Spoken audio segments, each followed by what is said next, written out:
another massive edition of the RDFNL footy show, looking back on round 4. My name's Andy. I'm joined by Tara Murray. What a big weekend we had. It was. We had a couple of teams get their first win of the season. We had a thriller down at the Tank and a couple of other results which I think we sort of expected would go the way they did. Let's talk about the Tank, because you did get down there to see Rupo and Diggers Rest. What was your take on the game? Look, it was a close one. In the end, the margin was 4 points and could have quite easily gone either way. Both sides had times of dominance, and when they got their run on, they both looked really, really good. So it was sort of what we expected. In the end, Rupert's Wood held a lead at half-time and they were able to hold on to that. Probably the key for them was they didn't kick a goal in that third quarter, and then after the siren before that, Todd Potter kicked a goal, which gave them a little bit of breathing room, and in the end they win by 4 points, so that was the difference. Good to see one of the 150 gamers step up on the big stage. It was, yeah. It was one of two down at Rupert's Wood. You had Nash Egan as well celebrate his 150th, so it's a big day down there for the Sharks. Obviously, both teams still have a lot of work to work on. I think for the Sharks, one thing for them was discipline. That second half, they were pretty poor. They conceded several 50-metre penalties, and speaking with Nick Ash after the game, he said that was something that the boys were probably going to get punished for during the week. Yeah, well, hopefully they can sort of address that during the week and fix that up ahead of this weekend. Who were some of the standouts in your eyes that you saw on the day? We had Brett Chambers down back for Rupert's Wood, was pretty strong. I think Matt Metcalf probably had his best game for Diggers Rest as well. So both sides had a number of key players, and both sides are still missing several players as well. So they're only going to get stronger. So I think both sides will take a lot out of that. But at the same time, you go, Rupert's Wood's now 4-0, and you look at, most people talk about the hard draws. They've had Sunbury Kangaroos, Macedon, Romsey and Diggers Rest, so they've played 4 of the other 5 finalists for last year's, and Diggers Rest has started well. They'd be disappointed to get the loss, but it was only 4 points, so it's saying they're not far from it. Are they becoming the top 2 teams to beat this year, or do you think there's still more to play out in this season? Look, obviously there's more to play out. I think seeing Wallen playing a few of these top sides will be an interesting one. We always know Riddle's traditionally slow starters, and I think Macedon's probably going to be a little bit slower out of the blocks than they were last season.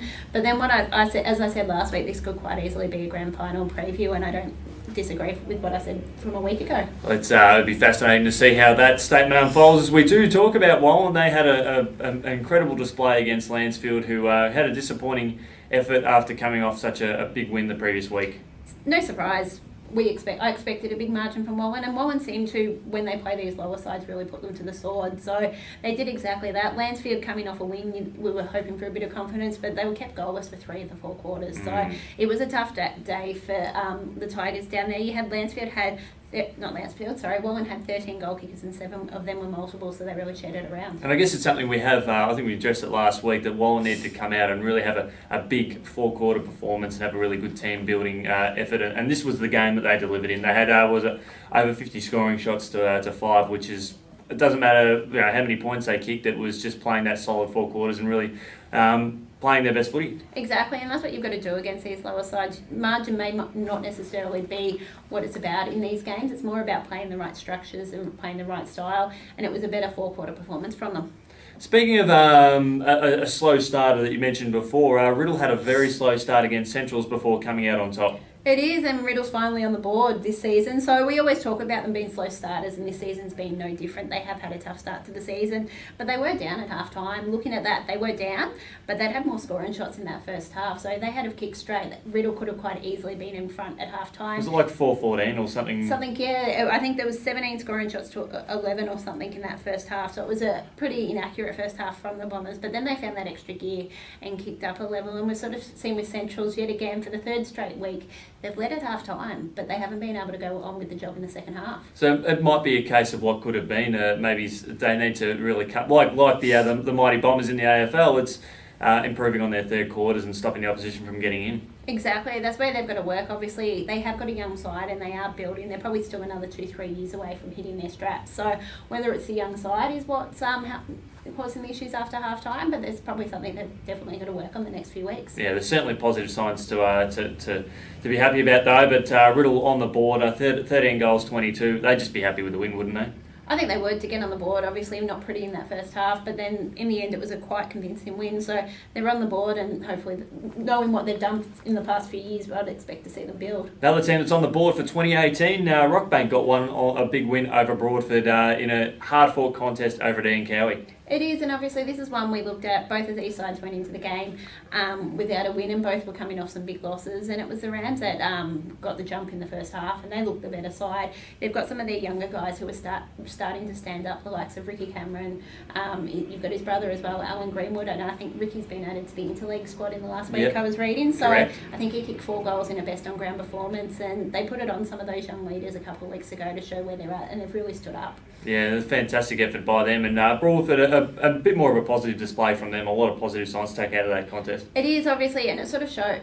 It is some positive signs, but it was a tough weekend. Their reserves lost as well. So for Rockbank, it's a pretty confident boosting weekend. They've got 2 wins on the board. With Broadford, obviously, it's sort of showing where they're at. And for them, it's to just keep building, keep doing what they have to do, put those structures in place and get those players the experience to build for the future. Exactly. And the last game, Saturday night football, Macedon defeated the Sunbury Kangaroos.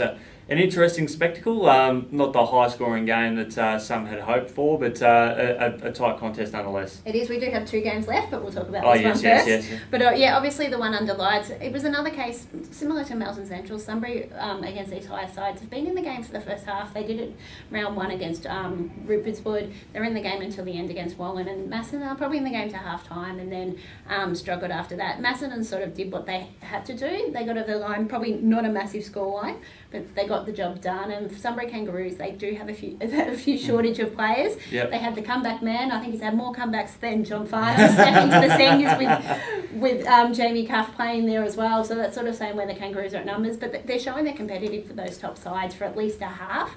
It's about trying to do that for the 4 quarters and get those wins against some of those top sides. And the other game, Romsey and Woodend Heskett, the Redbacks come out on top. It is. Obviously, this is probably 2 of the sides who are looking to get some of those spots in the bottom end of the top 6, and so a win for both of these sides would have been vital. For the Redbacks, they're starting to build. Obviously, a slow start against Centrals the week before, but then got the win, so that's 2 wins for them in a row, and they've knocked off a side that was 3-0 with a lot of confidence. So it's sort of showing that the Redbacks will be again around the mark there. We talk about Bowen medalists coming back on the weekend. Darren Goodwin's another one. Played for Romsey on the weekend after retiring at the end of last season. So it was gone. It was off the books. It was no chance to come back. But I wonder whether his brother's performance, Matt sort of crossing from the Cattery to the Redbacks, might have inspired him to jump on board and have another crack. It is, obviously, and and it helped the Redbacks out, so they've got that win and they're starting to build. We expected them to after the tough start to the season, and they've sort of shown that. Well, this when these 2 teams last faced in 2017, the victory from the Redbacks over the Hawks was the one that sort of propelled them in the finals calculation. So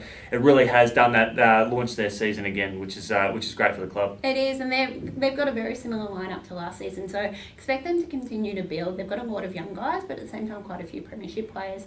For the Hawks, they'll be very disappointed. They sort of set that first month to try and get 4-0 because they've got 2 tough contests coming the next couple of weeks. I know they've got Rupert's Wood coming up this week, and then I think it's Diggers Rest the week after. So if they had have got 4-0, it would have given them a really, really good start to the season. They might have been able to prepare to accept a few losses, but and sort of have a good display, but to go sort of, it would have been handy for them to go maybe 4-2 as opposed to what is looking a potential 3-3 situation for them after 6 weeks. Exactly, especially when you've got a tight race for that top 6. Every win early on is vital.